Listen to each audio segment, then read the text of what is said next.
विवाह का विलाप और अनाथों का रोना सुनाकर हम पाठकों का दिल न दुखाएंगे। जिसके ऊपर पड़ती है वो रोता है, विलाप करता है, पछाड़ें खाता है। ये कोई नई बात नहीं। हाँ, अगर आप चाहें तो कल्याणी की उस घोर मानसिक यातना का अनुमान कर सकते हैं जो उसे इस विचार से हो रही थी कि मैं ही अपने प्राणाधार की घातिका हूँ। वे वाक्य जो क्रोध के आवेश में उसके असंयत मुख से निकले थे, अब उसके हृदय को वाणों की भांति छेद रहे थे। अगर पति ने उसकी गोद में कराह कराह कर प्राण त्याग दिए होते तो उसे संतोष होता कि मैंने उनके प्रति अपने कर्तव्य का पालन किया। शोकाकुल हृदयों को इससे ज्यादा सांत्वना और किसी बात से नहीं होती। उसे इस विचार से कितना संतोष होता कि मेरे स्वामी मुझसे प्रसन्न गए। अंतिम समय तक उनके हृदय में मेरा प्रेम बना रहा। कल्याणी को यह संतोष न था। वो सोचती थी, हाँ, मेरी 25 बरस की तपस्या निष्फल हो गई। मैं अंत समय अपने प्राणपति के प्रेम से वंचित हो गई।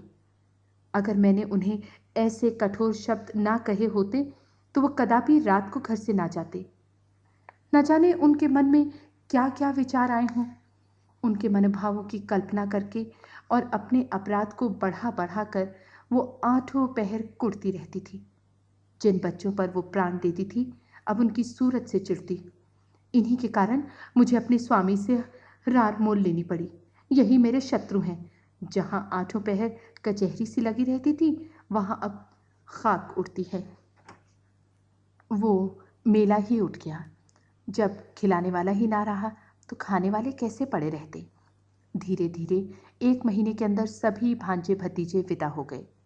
जिनका दावा था कि हम पानी की जगह खून बहाने वालों में हैं, वे ऐसा सरपट भागे कि पीछे फिरकर भी ना देखा। दुनिया ही दूसरी हो गई। जिन बच्चों को देखकर प्यार करने को जी चाहता था उनके चेहरे पर अब मक्खियां भिन भिनाती थीं। न जाने वो कांति कहाँ चली गई। शोक का आवेग कम हुआ तो निर्मला के विवाह की समस्या उपस्थित हुई। कुछ लोगों की सलाह हुई कि विवाह इस साल रोक दिया जाए, लेकिन कल्याणी ने कहा, इतनी तैयारियों के बाद विवाह को रोक देने से सब किया धरा मिट्टी में मिल जाएगा और दूसरे साल फिर यही तैयारियां करनी पड़ेंगी जिसकी कोई आशा नहीं। विवाह कर ही देना अच्छा है। कुछ लेना देना तो है ही नहीं। बारातियों के सेवा सत्कार का काफी सामान हो चुका है। विलंब करने में हानि ही हानि है। अतएव महाशय भालचंद्र को शोक सूचना के साथ ये संदेशा भी भेज दिया गया। कल्याणी ने अपने पत्र में लिखा, इस अनाथिनी पर दया कीजिए और डूबती हुई नाव को पार लगाइए। स्वामी जी के मन में बड़ी बड़ी कामनाएं थीं, किंतु ईश्वर को कुछ और ही मंजूर था। अब मेरी लाज आपके हाथ है। कन्या आपकी हो चुकी। मैं आप लोगों के सेवा सत्कार करने को अपना सौभाग्य समझती हूँ, लेकिन यदि इसमें कुछ कमी हो, कुछ त्रुटि पड़े तो मेरी दशा का विचार करके क्षमा कीजिएगा। मुझे विश्वास है कि आप स्वयं इस अनाथिनी की निंदा न होने देंगे। आदि। कल्याणी ने यह पत्र डाक से ना भेजा, बल्कि पुरोहित से कहा, आपको कष्ट तो होगा, पर आप स्वयं जाकर ये पत्र दीजिए और मेरी ओर से बहुत विनय के साथ कहिएगा कि जितने कम आदमी आए उतना ही अच्छा। यहाँ कोई प्रबंध करने वाला नहीं है। पुरोहित मोटेराम ये संदेश लेकर तीसरे दिन लखनऊ जा पहुंचे। संध्या का समय था। बाबू भालचंद्र दीवान खाने के सामने आराम कुर्सी पर नंग धड़ंग लेटे हुए हुक्का पी रहे थे। बहुत ही स्थूल ऊंचे कद के आदमी थे। ऐसा मालूम होता था कि काला देव है या कोई हबशी अफ्रीका से पकड़ कर आया है। सिर से पैर तक एक ही रंग था, काला। चेहरा इतना स्याह था कि मालूम ना होता था कि माथे का अंत कहाँ है और सिर का आरंभ कहाँ। बस कोयले की एक सजीव मूर्ति थी। आपको गर्मी बहुत सताती थी। 2 आदमी खड़े पंखा चल रहे थे। उस पर भी पसीने का तार बंधा हुआ था। आप आबकारी के विभाग में एक ऊंचे ओहदे पर थे। 500 रुपये वेतन मिलता था। ठेकेदारों से खूब रिश्वत लेते थे। ठेकेदार शराब के नाम पानी बेचें, 2400 घंटे दुकान खुली रखें, आपको केवल खुश रखना काफी था। सारा कानून आपकी खुशी थी। इतनी भयंकर मूर्ति थी कि चांदनी रात में लोग उन्हें देखकर सहसा चौंक पड़ते थे। बालक और स्त्रियां ही नहीं, पुरुष तक सहम जाते थे। चांदनी रात इसलिए कहा गया कि अंधेरी रात में तो उन्हें कोई देख ही ना सकता था। श्यामलता अंधकार में विलीन हो जाती थी। केवल आंखों का रंग लाल था। जैसे पक्का मुसलमान 5 बार नमाज पढ़ता है, वैसे ही आप भी 5 बार शराब पीते थे। मुफ्त की शराब तो काजी को हलाल है, फिर आप तो शराब के अफसर ही थे, जितनी चाहे पिए, कोई हाथ पकड़ने वाला ना था। जब प्यास लगती शराब पी लेते। जैसे कुछ रंगों में परस्पर सहानुभूति है, उसी तरह कुछ रंगों में परस्पर विरोध है। लालिमा के संयोग से कालिमा और भी भयंकर हो जाती है। बाबू साहब ने पंडित जी को देखते ही कुर्सी से उठकर कहा, आहा, आप हैं, आइए आइए, धन्य भाग। अरे कोई है? कहाँ चले गए सबके सब? झगड़ू, गुरदीन, चकौड़ी, भवानी, राम गुलाम, कोई है क्या? सबके सब मर गए। चलो, दर्जन भर आदमी हैं, पर मौके पर एक की भी सूरत नहीं नजर आती। ना जाने सब कहाँ गायब हो जाते हैं। आपके वास्ते कुर्सी लाऊं? बाबू साहब ने ये 5 नाम कई बार दोहराए, लेकिन ये ना हुआ कि पंखा झलने वाले दोनों आदमियों में से किसी को कुर्सी लाने को भेज देते। 3-4 मिनट के बाद एक काना आदमी खांसता हुआ आकर बोला, सरकार, इतना कि नौकरी हमार कीन ना हुई। कहाँ तक उधार बाढ़ी ले ले खाई, मांगत मांगत थिथर होई गए। भालू, बको मत, जाकर कुर्सी लाओ। जब कोई काम करने को कहा गया तो रोने लगते हो। कहिए पंडित जी, वहां सब कुशल है? मोटीराम, क्या कुशल कहूँ बाबूजी, अब कुशल कहाँ, सारा घर मिट्टी में मिल गया। इतने में कहार ने एक टूटा हुआ चीड़ का संदूक लाकर रख दिया और बोला, कुर्सी मेज हमारे उठाए ना ही उठत है। पंडित जी शर्माते हुए डरते डरते उस पर बैठे कि कहीं टूट ना जाए, और कल्याणी का पत्र बाबू साहब के हाथ में रख दिया। भाल, अब और कैसे मिट्टी में मिलेगा? इससे बड़ी और कौन विपत्ति पड़ेगी? बाबू उदय भानुलाल से मेरी पुरानी दोस्ती थी। आदमी नहीं, हीरा था। क्या दिल था, क्या हिम्मत थी। मेरा तो जैसे दाहिना हाथ ही कट गया। विश्वास मानिए, जब से ये खबर सुनी है, आंखों में अंधेरा सा छा गया है। खाने बैठता हूँ तो कौर मुंह में नहीं जाता। उनकी सूरत आंखों के सामने खड़ी रहती है। मुंह जूठा करके उठाता हूँ। किसी काम में दिल नहीं लगता। भाई के मरने का रंज भी इससे कम ही होता। आदमी नहीं, हीरा था। मोटी, सरकार, नगर में अब ऐसा कोई रईस नहीं रहा। भाल, मैं खूब जानता हूँ पंडित जी, आप मुझसे क्या कहते हैं। ऐसा आदमी 1,00,000-2,00,000 में एक होता है। जितना मैं उनको जानता था, उतना दूसरा नहीं जान सकता। 2 ही 3 बार की मुलाकात में उनका भक्त हो गया और मरते दम तक रहूंगा। आप समधिन साहब से कह दीजिएगा, मुझे दिली रंज है। मोटे, आपसे ऐसी ही आशा थी। आप जैसे सज्जनों के दर्शन दुर्लभ हैं, नहीं तो आज कौन बिना दहेज के पुत्र का विवाह करता है। भाल, महाराज, दहेज की बातचीत ऐसे सत्यवादी पुरुषों से नहीं की जाती। उनसे संबंध हो जाना ही लाख रुपए के बराबर है। मैं इसी को अपना अहोभाग्य समझता हूँ। कितनी उदार आत्मा थी। रुपए को तो उन्होंने कुछ समझा ही नहीं। तिनके के बराबर भी परवाह नहीं की। बुरा रिवाज है, बेहद बुरा। मेरा बस चले तो दहेज लेने वालों और दहेज देने वालों दोनों ही को गोली मार दूं। हाँ साहब, साफ गोली मार दूं, फिर चाहे फांसी क्यों ना हो जाए। पूछो, आप लड़के का विवाह करते हैं कि उसे बेचते हैं? अगर आपको लड़के की शादी में दिल खोल कर खर्च करने का अरमान है तो शौक से खर्च कीजिए, लेकिन जो कुछ कीजिए अपने बल पर। ये क्या कि कन्या के पिता का गला रेतिए? नीचता है, घोर नीचता। मेरा बस चले तो इन पाजियों को गोली मार दूं। मोटी, धन्य हो सरकार, भगवान ने आपको बड़ी बुद्धि दी है। ये धर्म का प्रताप है। मालकिन की इच्छा है कि विवाह का मुहूर्त वही रहे, और उन्होंने सारी बातें पत्र में लिख दी हैं। बस आप ही उबारे तो हम उबर सकते हैं। इस तरह तो बारात में जितने सज्जन आएंगे उनकी सेवा सत्कार हम करेंगे ही। लेकिन परिस्थिति अब बहुत बदल गई है सरकार, कोई करने धरने वाला नहीं है। बस ऐसी बात कीजिए कि वकील साहब के नाम पर बट्टा ना लगे। भालचंद्र 1 मिनट तक आंख बंद किए बैठे रहे, फिर एक लंबी सांस खींचकर बोले, ईश्वर को मंजूर ही ना था कि वो लक्ष्मी मेरे घर आती, नहीं तो क्या ये व्रज गिरता। सारे मंसूबे खाक में मिल गए। फूला ना समाता था कि वो शुभ अवसर निकट आ रहा है, पर क्या जानता था कि ईश्वर के दरबार में कुछ और षड्यंत्र रचा जा रहा है। मरने वाले की याद ही रुलाने के लिए काफी है। उसे देखकर तो जख्म और भी हरा हो जाएगा। उस दशा में न जाने क्या कर बैठूं।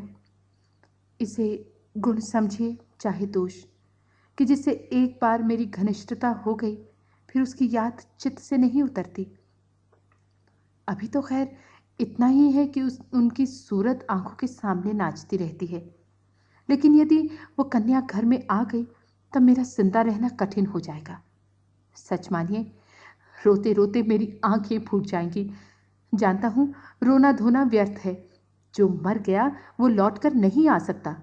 सब्र करने के सिवाय और कोई उपाय नहीं है, लेकिन दिल से मजबूर हूं। उस अनाथ बालिका को देखकर मेरा कलेजा फट जाएगा। मोटे, ऐसा ना कहिए सरकार। वकील साहब नहीं है तो क्या, आप तो हैं। अब आप ही उसके पिता तुल्य हैं। वो अब वकील साहब की कन्या नहीं, आपकी कन्या है। आपके हृदय के भाव तो कोई जानता नहीं। लोग समझेंगे वकील साहब का देहांत हो जाने के कारण आप अपने वचन से फिर गए। इसमें आपकी बदनामी है। चित्त को समझाइए और हंसी खुशी कन्या का पाणी ग्रहण करा लीजिए। हाथी मरे तो 9 लाख का, लाख विपत्ति पड़ी है, लेकिन मालकिन आप लोगों की सेवा सत्कार करने में कोई बात न उठा रखेगी। बाबू समझ गए कि पंडित मोटेराम कोरे पोथी के ही पंडित नहीं वरन व्यवहार नीति में भी चतुर हैं। बोले, पंडित जी, हलफ से कहता हूं, मुझे उस लड़की से जितना प्रेम है उतना अपनी लड़की से भी नहीं। लेकिन जब ईश्वर को मंजूर नहीं है तो मेरा क्या बस है। वो मृत्यु एक प्रकार की अमंगल सूचना है जो विधाता की ओर से हमें मिली है। ये किसी आने वाली मुसीबत की आकाशवाणी है। विधाता स्पष्ट रीति से कह रहा है कि यह विवाह मंगलमय ना होगा। ऐसी दशा में आप ही सोचिए, ये संयोग कहां तक उचित है। आप तो विद्वान आदमी हैं, सोचिए, जिस काम का आरंभ ही अमंगल से हो उसका अंत अमंगलमय हो सकता है? नहीं, जानबूझकर मक्खी नहीं निकली जाती। समधन साहब को समझाकर कह दीजिएगा, मैं उनकी आज्ञा पालन करने को तैयार हूं, लेकिन इसका परिणाम अच्छा ना होगा। स्वार्थ के वश में होकर मैं अपने परम मित्र की संतान के साथ ये अन्याय नहीं कर सकता। इस तर्क ने पंडित जी को निरुत्तर कर दिया। वादी ने वो तीर छोड़ा था जिसकी उनके पास कोई काट ना थी। शत्रु ने उन्हीं के हथियार से उन पर वार किया था और वो उसका प्रतिकार ना कर सकते थे। वो अभी कोई जवाब सोच ही रहे थे कि बाबू साहब ने फिर नौकरों को पुकारना शुरू किया। अरे, तुम सब फिर गायब हो गए। झगड़ू, छकौड़ी, भवानी, गुरुदीन, राम गुलाम, एक भी नहीं बोलता, सब के सब मर गए। पंडित जी के वास्ते पानी वानी की फिक्र है? ना जाने इन सबों को कोई कहां तक समझाए, अक्ल छू तक नहीं गई। देख रहे हैं कि एक महाशय दूर से थके मांदे चले आ रहे हैं, पर किसी को जरा भी परवाह नहीं। लाओ, पानी वानी रखो। पंडित जी, आपके लिए शरबत बनवाऊं या फलाहारी मिठाई मंगवा दूं? मोटेराम जी मिठाइयों के विषय में किसी तरह का बंधन ना स्वीकार करते थे। उनका सिद्धांत था कि धृत से सभी वस्तुएं पवित्र हो जाती हैं।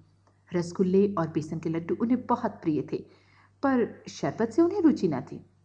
पानी से पेट भरना उनके नियम के विरुद्ध था। सकुचाते हुए बोले, शरबत पीने की तो मुझे आदत नहीं, मिठाई खा लूंगा। भाल, फलाहारी ना? मोटे, इसका मुझे कोई विचार नहीं। भाल, है तो यही बात। छूत छात सब ढकोसला है, मैं स्वयं नहीं मानता। अरे, अभी तक कोई नहीं आया। छकौड़ी, भवानी, गुरदीन, राम गुलाम, कोई तो बोलो। अब की भी वही बूढ़ा कहार खांसता हुआ आकर खड़ा हो गया और बोला, सरकार, मोर तलब दे दीन जाए। ऐसी नौकरी मुझसे ना हुई। कहाँ तो दौरी, दौरत दौरत गोड़ पिराए लागत है। भाल, काम कुछ करो या ना करो, पर तलब पहले चाहिए। दिन भर पड़े पड़े खांसा करो। तलब तो तुम्हारी चढ़ रही है, जाकर बाजार से एक आने की ताजी मिठाई ला, दौड़ता हुआ जा। कहार को ये हुक्म देकर बाबू साहब घर में गए और स्त्री से बोले, वहां से एक पंडित जी आए हैं, ये खत लाए हैं, जरा पढ़ो तो। पत्नी जी का नाम रंगीली बाई था। गोरे रंग की प्रसन्न मुख महिला थी। रूप और यौवन उनसे विदा हो रहे थे, पर किसी प्रेमी मित्र की भांति मचल मचल कर 30 साल तक जिसके गले से लगे रहे, उसे छोड़ते न बनता था। रंगीली बाई बैठी पान लगा रही थी। बोली, कह दिया ना कि हमें वहां ब्याह करना मंजूर नहीं। भाल, हाँ कह तो दिया, पर मारे संकोच के मुंह से शब्द ना निकलता था, झूठ मूठ का हीला करना पड़ता। रंगीली, साफ बात कहने में संकोच क्या, हमारी इच्छा है, नहीं करते, किसी का कुछ लिया तो नहीं है। जब दूसरी जगह 10,000 नकद मिल रहे हैं तो वहां क्यों ना करूं। उनकी लड़की कोई सोने की थोड़ी ही है। वकील साहब जीते होते तो शर्माते शर्माते 15-20 हजार दे मरते, अब वहां क्या रखा है। भाल, एक दफा जबान देकर मुकर जाना अच्छी बात नहीं। कोई मुख से कुछ ना कहे, पर बदनामी हुए बिना नहीं रहती। मगर तुम्हारी जिद से मजबूर हूं। रंगीली बाई ने पान खाकर खत खोला और पढ़ने लगी। हिंदी का अभ्यास बाबू साहब को तो बिल्कुल ना था, और यद्यपि रंगीली बाई भी शायद ही कभी किताब पढ़ती हों, पर खतवत पढ़ लेती थी। पहली ही पंक्ति पढ़कर उनकी आंखें सजल हो गई, और पत्र समाप्त किया तो उनकी आंखों से आंसू बह रहे थे। एक एक शब्द करुणा के रस में डूबा था। एक एक अक्षर से दीनता टपक रही थी। रंगीली बाई की कठोरता पत्थर की नहीं, लाख की थी, जो एक ही आंच से पिघल जाती है। कल्याणी के करुणोत्पादक शब्दों ने उनके स्वार्थ मंडित हृदय को पिघला दिया। रुधे हुए कंठ से बोली, अभी ब्राह्मण बैठा है ना। भालचंद्र पत्नी के आंसुओं को देख देख कर सूखे जाते थे। अपने ऊपर छल्ला रहे थे कि नाहक मैंने ये खत इसे दिखाया, इसकी जरूरत क्या थी, इतनी बड़ी भूल उनसे कभी ना हुई थी।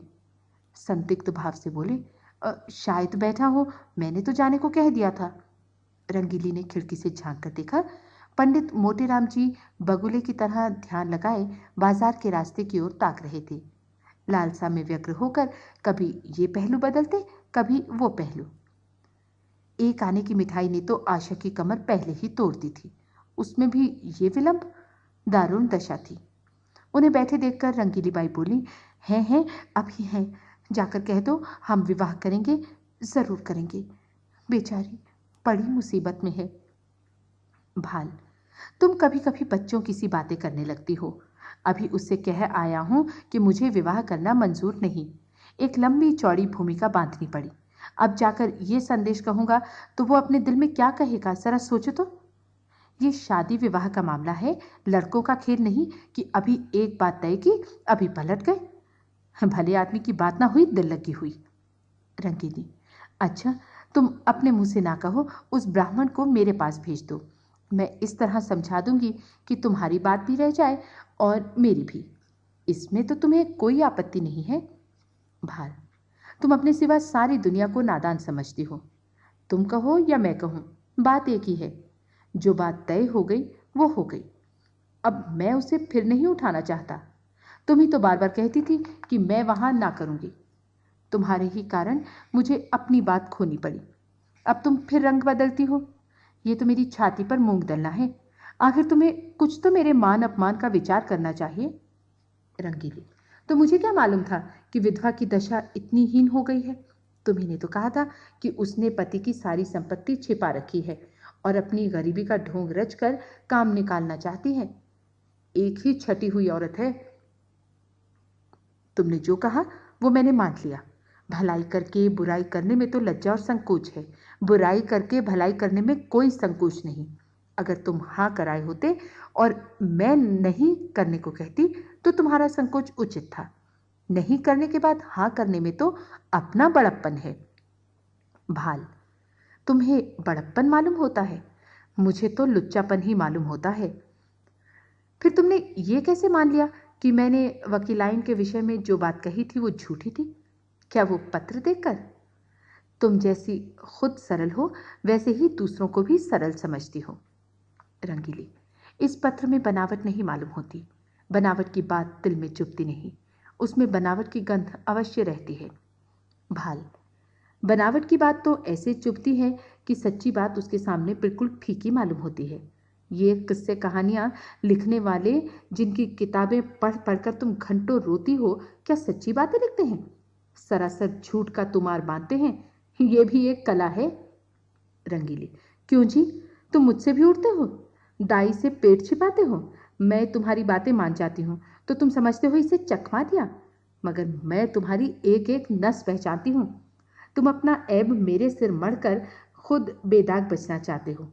बोलो, कुछ झूठ कहती हूं? जब वकील साहब जीते थे तो तुमने सोचा कि ठहराव की जरूरत ही क्या है, वो खुद ही जितना उचित समझेंगे देंगे, बल्कि बिना ठहराव के और भी ज्यादा मिलने की आशा होगी। अब जो वकील साहब का देहांत हो गया तो तरह तरह के हीले हवाले करने लगे। ये भलमनसी नहीं, छोटापन है। इसका इल्जाम भी तुम्हारे ही सिर है। मैं अब शादी ब्याह के नगीच ना जाऊंगी। तुम्हारी जैसी इच्छा हो करो। ढोंगी आदमी से मुझे चिढ़ है। जो बात करो सफाई से करो, बुरा हो या अच्छा। हाथी के दांत खाने के और दिखाने के और वाली नीति पर चलना तुम्हें शोभा नहीं देता। बोलो, अब भी वहां शादी करते हो या नहीं? भाल, जब मैं बेईमान, दगाबाज और झूठा ठहरा तो मुझसे पूछना ही क्या? मगर खूब पहचानती हो आदमियों को। क्या कहना है, तुम्हारी इस सूझबूझ की पलैया ले लें। रंगीली, हो बड़े हयादार, अब भी नहीं शर्माते। ईमान से कहो, मैंने बात टाल ली कि नहीं? भाल, अजी जाओ, वो दूसरी औरतें हैं जो मर्दों को पहचानती हैं। अब तक मैं यही समझता था कि औरतों की दृष्टि बड़ी सूक्ष्म होती है, पर आज ये विश्वास उठ गया। और महात्माओं ने औरतों के विषय में जो तत्व की बातें कही हैं, उनको मानना पड़ेगा। रंगीली, जरा आईने में अपनी सूरत तो देखो। तुम्हें मेरी कसम है, जरा देख लो कितना झेपे हुए हो। भाल, सच कहना, कितना झेपा हुआ हूं? रंगीली, इतना ही जितना कोई भला मानस चोर चोरी खुल जाने पर झेपता है। भाल, खैर मैं झेपा ही सही, पर शादी वहां ना होगी। रंगीली, मेरी पला से जहां चाहो करो। क्यों, भुवन से एक बार क्यों नहीं पूछ लेते? भाल, अच्छी बात है, उसी पर फैसला रहा। रंगीली, जरा भी इशारा ना करना। भाल, अजी मैं उसकी तरफ ताकूंगा भी नहीं। संयोग से ठीक इसी वक्त भुवन मोहन भी आ पहुंचा। ऐसे सुंदर, सुडौल, बलिष्ठ युवक कॉलेजों में बहुत कम देखने में आते हैं। बिल्कुल मां को पड़ा था। वही गोरा चिट्टा रंग, वही पतले पतले गुलाब की पत्ती के से ओंठ, वही चौड़ा माथा, वही बड़ी बड़ी आंखें, डील डॉल बाप का सा था। ऊंचा coat, breeches, tie, boot, hat, और उस पर खूब खिल रहे थे। हाथ में एक हॉकी स्टिक थी। चाल में जवानी का गुरूर था, आंखों में आत्मगौरव। रंगीली ने कहा, आज बड़ी देर लगाई तुमने। ये देखो, तुम्हारी ससुराल से ये खत आया है। तुम्हारी सास ने लिखा है, साफ साफ बतला दो, अभी सवेरा है। तुम्हें वहां शादी करना मंजूर है या नहीं? भुवन, शादी करनी तो चाहिए अम्मा, पर मैं करूंगा नहीं। रंगीली, क्यों? भुवन, कहीं ऐसी जगह शादी करवाइए कि खूब रुपए मिले, और ना सही 1 लाख का तो डॉल हो। वहां अब क्या रखा है? वकील साहब रहे ही नहीं, बुढ़िया के पास अब क्या होगा? रंगीली, तुम्हें ऐसी बातें मुंह से निकालते शर्म नहीं आती?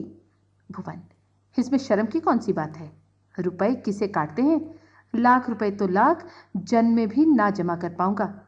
इस साल पास भी हो गया तो कम से कम 5 साल तक रुपए की सूरत नजर ना आएगी। फिर 100-200 रुपए महीने कमाने लगूंगा। 5-6 तक पहुंचते पहुंचते उम्र के 3 भाग बीत जाएंगे। रुपए जमा करने की नौबत ही ना आएगी। दुनिया का कुछ मजा ना उठा सकूंगा।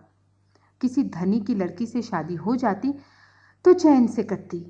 मैं ज्यादा नहीं चाहता, बस 1 लाख नकद हो, या फिर कोई ऐसी जायदाद वाली बेवा मिल जाए जिसके एक ही लड़की हो। रंगीली, चाहे औरत कैसी ही मिले? भुवन, धन सारे ऐबों को छिपा देगा। मुझे वो गालियां भी सुनाए तो भी चू ना करूं। दुधारू गाय की लात किसे बुरी मालूम होती है? बाबू साहब ने प्रशंसा सूचक भाव से कहा, हमें उन लोगों के साथ सहानुभूति है और दुख है कि ईश्वर ने उन्हें विपत्ति में डाला। लेकिन बुद्धि से काम लेकर ही कोई निश्चय करना चाहिए। हम कितने ही फटे हाल हो जाएं, फिर भी अच्छी खासी बारात हो जाएगी। वहां भोजन का भी ठिकाना नहीं, सिवाय इसके कि लोग हंसें और कोई नतीजा ना निकलेगा। रंगीली, तुम बाप पूत दोनों एक ही थैली के चट्टे बट्टे हो। दोनों उस गरीब लड़की के गले पर छुरी फेरना चाहते हो। भुवन, जो गरीब है उसे गरीबों ही के यहाँ संबंध करना चाहिए, अपनी हैसियत से बढ़कर। रंगीली, चुप ही रह, आया है वहां से हैसियत लेकर। तुम कहाँ के धन्ना सेठ हो? कोई आदमी द्वार पर आ जाए तो एक लोटे पानी को तरस जाए, बड़े हैसियत वाले बने हो। ये कहकर रंगीली वहां से उठकर रसोई का प्रबंध करने चली गई। भुवन मोहन मुस्कुराता हुआ अपने कमरे में चला गया और बाबू साहब मूछों पर ताव देते हुए बाहर आए कि मोटे राम को अंतिम निश्चय सुना दें, पर उनका कहीं पता न था। मोटे राम जी कुछ देर तक तो कहार की राह देखते रहे। जब उसके आने में बहुत देर हुई तो उनसे बैठा ना गया। सोचा यहाँ बैठे बैठे काम ना चलेगा, कुछ उद्योग करना चाहिए। भाग्य के भरोसे यहाँ अड़िल किए बैठे रहे तो भूखों मर जाएंगे। यहाँ तुम्हारी दाल नहीं गलने की। चुपके से लकड़ी उठाई और जिधर वो कहार गया था उसी तरफ चल पड़े। बाजार थोड़ी ही दूर पर था। एक क्षण में जा पहुंचे। देखा तो बुढ़ा एक हलवाई की दुकान पर बैठा चिल्लम पी रहा था। उसे देखते ही आपने बड़ी बेतकल्लुफी से पूछा, अभी कुछ तैयार नहीं है क्या मेहरा? सरकार वहां बैठे बिगड़ रहे हैं कि जाकर सो गया या ताड़ी पीने लगा?